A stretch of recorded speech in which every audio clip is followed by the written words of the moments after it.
உலகை எழுப்பும் ஞாயிறு அங்கே குடியிருப்பான். அவன் ஆனை முகத்தனின் அடியவர் மனத்தில் ஒளியாய் வந்து கொலுவிருப்பான்.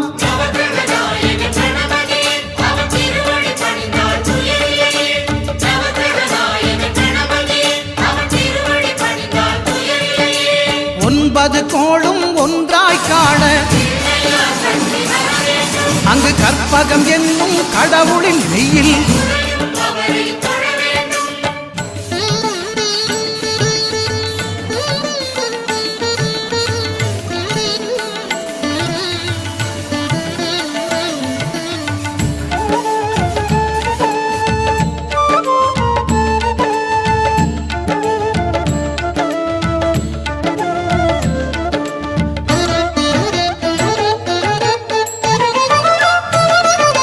திங்கள் பகவான் திருமுகம் காண